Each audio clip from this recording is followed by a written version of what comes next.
겠습니다. 마태복음 14장 13절에서 21절 말씀입니다. 마태복음 14장 13절부터 21절 말씀입니다.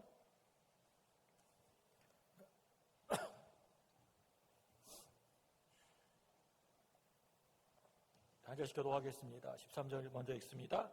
예수께서 들으시고 배를 타고 떠나사 따로 빈들에 가시니 무리가 듣고 여러 고을로부터 걸어서 따라간지라. 예수께서 나오사 큰 무리를 보시고 불쌍히 여기사 그 중에 있는 병자를 고쳐주시니라. 저녁이 되면 제자들이 나와 이르되 이곳은 빈들이요 때도 이미 저물었으니 무리를 보내어 마을에 들어가 먹을 것을 사 먹게 하소서. 예수께서 이르시되 갈 것 없다. 너희가 먹을 것을 주라. 제자들이 이르되 여기 우리에게 있는 것은 떡 5개와 물고기 2마리 뿐이니이다. 이르시되 그것을 내게 가져오라 하시고 무리를 명하여 잔디 위에 앉히시고 떡 5개와 물고기 2마리를 가지사 하늘 우러러 축사하시고 떡을 떼어 제자들에게 주시매 제자들이 무리에게 주시니 다 배불리 먹고 남은 조각을 12바구니에 차게 거두었으며. 같이 읽습니다. 먹은 사람은 여자와 어린이 외에 5,000명이나 되었더라. 아멘. 우리 옆에 사람에게 인사하겠습니다. 사랑합니다. 예, 축복합니다. 예, 사랑과 축복이 늘 넘치는 우리 교회 되기를 주님의 이름으로 축복합니다. 예, 어느 교회에서 있었던 일이에요. 늘 항상 주일 예배만 드리던 어떤 집사님이 계셨는데 이 집사님이 갑자기 새벽 예배에 나오신 거예요.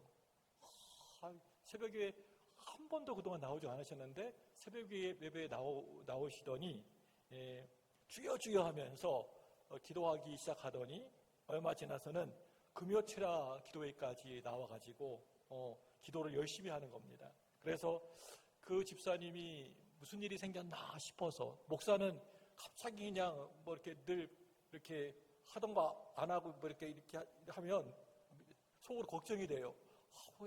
저분이 무슨 일이 있나 하면서 이렇게 무슨 일이 생겼나 싶어서 목사님이 그 집사님에게 가서 물어봤더니 교회 건축을 위해서 이 집사님이 기도한다는 겁니다. 그 얘기를 듣고 너무나 감동을 먹으신 목사님은 그 집사님에게 구체적으로 어떻게 기도하는지 다시 물어보았습니다. 그랬더니 집사님이 하는 말이 이 집사님이 복권이 꼭 당첨되게 해달라고 기도한다는 겁니다. 예, 매일 와가지고 하나님 복권 당첨해 주세요 라고 기도한다는 겁니다.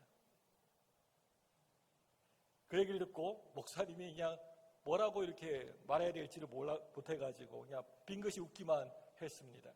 그런데 목사님이 보니까 그 집사님이 말로만 그런 게 아니라 진짜 열심히 새벽이고 뭐 낮이고 밤이고 너무나 열심히 기도하는 겁니다. 뭐 달이 지나고 해가 2번이나 바뀌도록 계속해서 기도를 하는 집사님 보면서 목사님은 너무 좀 안타깝고 안쓰러운 마음이 들어서 말려보기도 했지만 그 집사님의 기도는 더욱더 간절해졌습니다. 그래서 보다 못한 목사님이 이렇게 기도를 드리게 되었습니다. 하나님, 저렇게 저 집사님 간절히 저렇게 교회 건축하겠다고 저렇게 기도하는데 집사님 기도 좀 틀어주세요. 하나님, 기도에 응답해 주세요. 아주 큰 돈은 아니더라도 복권에 당첨할 수 있도록 하나님 도와주세요. 목사님의 기도를 들으시고 하나님이 뭐라고 대답하셨는지 아십니까?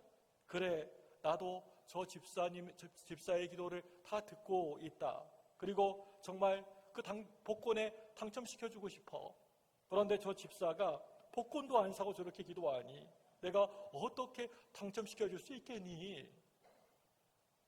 오늘 본문 말씀은요, 우리가 너무나도 잘 알고 있는 오병이어의 사건입니다. 오병이어의 기적의 사건인데요. 이 사건은 물고기 2마리와 또 떡 5덩어리를 가지고 5,000명을 배불리 먹이신 사건입니다. 예수님 말씀을 전하시다가 해가 뉘엿뉘엿 저무는데 이제 먹을 게 없는 거예요. 그래서 제자들이 저들에게 나가서 이제 마을에 가가지고 밥을 사 먹고 오게 하소서라고 얘기하는 장면입니다. 우리는 이 사건을 보면서 다른 것에는 관심이 없고 이 물고기 2마리와 떡 5덩어리로 5,000명이나 되는 사람들을 먹이셨다는 사실에만 크게 관심을 둘 때가 많습니다. 다시 말해서 다른 것을 찾아보지도 않아요. 오로지 예수님이 일으키신 기적에만 초점을 맞춘다는 말입니다. 그런데 오늘 이 말씀을 보시면서 우리에게 더 중요한 것은요, 그 기적이 어떻게 일어났느냐 하는 것입니다. 오늘 말씀을 여러분 자세히 묵상해 보시면 기적이 일어나게 된 요인을 알 수가 있는데요, 기적을 일으킨 제일 첫 번째 요인은요, 바로 예수님의 사랑이었습니다. 예수님의 사랑이었습니다. 수도 없이 많은 그런 사람들이, 물론 5,000명이 훨씬 넘는 사람들이 예수님 말씀을 듣기 위해서 빈들에 모였는데, 이제 저녁 시간이 다 지나가도록 아무것도 먹지 못하고 또 먹을 것도 없었습니다. 우리 14장 15절 말씀 볼까요? 14장 15절입니다. 시작. 저녁이 되매 제자들이 나와 이르되 이곳은 빈들이요 때도 이미 저물었으니 무리를 보내어 마을에 들어가 먹을 것을 사 먹게 하소서. 그때 예수님은 기적을 행하셨습니다. 여러분, 그렇습니다. 배고픈 사람들에 대한 예수님의 그 사랑하는 마음이 이런 기적을 일으키게 했던 것입니다. 예수님은 우리가 어려움을 당하거나 또 고난과 고통 가운데 있을 때 그냥 가만히 계시지 않으시는 분이십니다. 여러분, 예수 믿으시면서 또 신앙생활하면서 기적을 만들고 싶으십니까? 그렇다면 오늘 우리 예수님처럼 하나님 사랑을 품으시기 바랍니다. 사랑이 없이는 기적은 절대 결코 일어나지가 않습니다. 사랑이 없이는 죽었다가 다시 살아나도 그런 기적 일어나지 않습니다. 이제 기적을 만드는 두 번째 요인은요, 무엇일까요? 그것은 자기 희생이었습니다. 오늘 예수님은 오병이어를 가지고 5,000명이 넘는 사람들, 그 많은 사람들을 먹이셨습니다. 우리도 이때 가만히 있지 말고 물어봐야 합니다. 이 장면을 보고 예수님이 5,000명 넘는 사람 먹이셨구나 하고 끝땡 하는 것이 아니라, 우리가 이 말씀 보면서 함께 생각을 깊이 해보고 내 스스로에게 한번 질문해보고 물어보셔야 돼요. 도대체 아무것도 없는 상태에서, 오늘 성경에는 빈들이라고 나와 있는데 아무것도 없는 그 빈들에서 어떻게 기적이 일어났을까? 아무것도 없어요. 그리고 오병이어는 어디에서 났을까? 말씀을 읽으면서 여러분 좀 질문하고 좀 이렇게 좀 한번 의문을 한번 가져보시기 바랍니다. 기적을 일으킨 오병이어의 주인공은 예수님 곁에 늘 붙어 다녔던 예수님의 제자들도 아니었고요. 그렇다고 예수님을 열심히 따라다녔던 그 수많은 백성들도 아니었습니다. 바로 보잘것없는, 아무 존재감도 없는, 그 누구도 거들떠 보지도 않는 아주 작은 어린 아이였다는 겁니다. 사랑하는 여러분, 기적은 바로 여기에서부터 출발합니다. 자기가 먹을 음식을 다 내어놓는 자기 희생에서부터 출발합니다. 자기가 가지고 있는 모든 것들을 다 내어놓는 데에서부터 기적은 시작되는 것입니다. 이 아이가 자기가 먹어야 되는 음식을 다 내놓으면서 그 오병이어가 이제 곧 있으면 수천 명이나 되는 사람들을 먹이는 기적을 일으키는 음식이 될 것이라고 상상이나 했을까요? 이 아이가? 아닙니다. 이 아이는 그냥 내놓는 것입니다. 우리 예수님이 필요하다고 하시니까 그냥 자기가 가지고 있는 것 다 내놓은 것입니다. 자기가 쫄쫄 굶게 될지언정 지금 분위기상 상황상 내놓아야 할 것만 같아가지고, 예수님이 필요한 것만 같아가지고 그냥 드린 것입니다. 오병이어의 기적은요, 다른 데에서 일어난 게 아니고요, 자기가 가진 모든 것을 내놓은 이 작은 어린아이의 자기 희생에서부터 일어나게 되었습니다. 오늘 말씀에서 어린아이가 도시락 하나를 하나님께, 주님께 바쳤다. 이게 그렇게 간단한 게 아닙니다. 이 어린아이가 얼마나 배가 고팠겠습니까? 그런데 이 아이는 자기가 가지고 있는 자기의 전부라고 할 수 있는 그 도시락을 바쳤습니다. 어떻게 보면 자기의 생명을 바친 겁니다.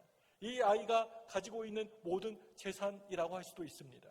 그 당시에는 요즘 같은 도시락으로 생각하면 안 됩니다. 오늘 말씀에서 이 아이가 자기가 가지고 있는 도시락을 주님 앞에 내놓았다라고 하는 것은요, 그게 보통 헌신이 아니라고 하는 것입니다. 나는 굶어도 예수님은 드셔야 한다. 자기의 허기진 배를 움켜쥐고 무슨 기적이 일어날 것은 아예 상상도 생각도 하지 아니하고 주님 앞에 드리고 싶은 마음으로 우리 주님 정말 주님에게 드리고 주님 드시라고 이 어린아이는 도시락을 드렸다는 것입니다. 여러분, 이 헌신을 우리가 어떻게 잃어버릴 수가 있겠습니까?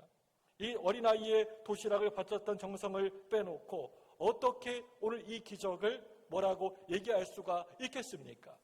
어떤 가부가 이제 아이와 함께 자기 아들과 함께 마지막으로 떡을 먹고 그 감람 기름으로 올리브 기름을 찍어서 먹으려고 하던 마지막 한 방울 남아있는 그 기름을 주님의 종에게 아까워하지 않고 내어놓았을 때 기적이 일어났던 이 기적의 씨앗을 어떻게 잊어버리고 오늘 이 말씀을 우리가 이해할 수가 있을까요?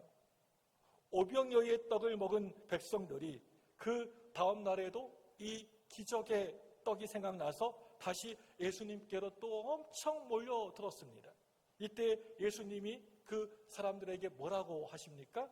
이 떡을 자신의 살을 찢고 피를 다 쏟아서 우리에게 나누어진 생명의 떡으로, 성찬의 떡으로 비유하셨습니다. 어린아이가 바친 보리떡 하나를 십자가에서 살을 찢고 피 흘리신 성찬의 떡으로 설명하고 계시는 겁니다. 결국에는 이 어린아이의 헌신은요, 예수님 십자가에서 당신의 살을 찢기고 피 흘리신 사건이 된 것입니다. 우리는 예수 믿으면서 신앙생활하면서 늘 기적만 기대하지 않습니까?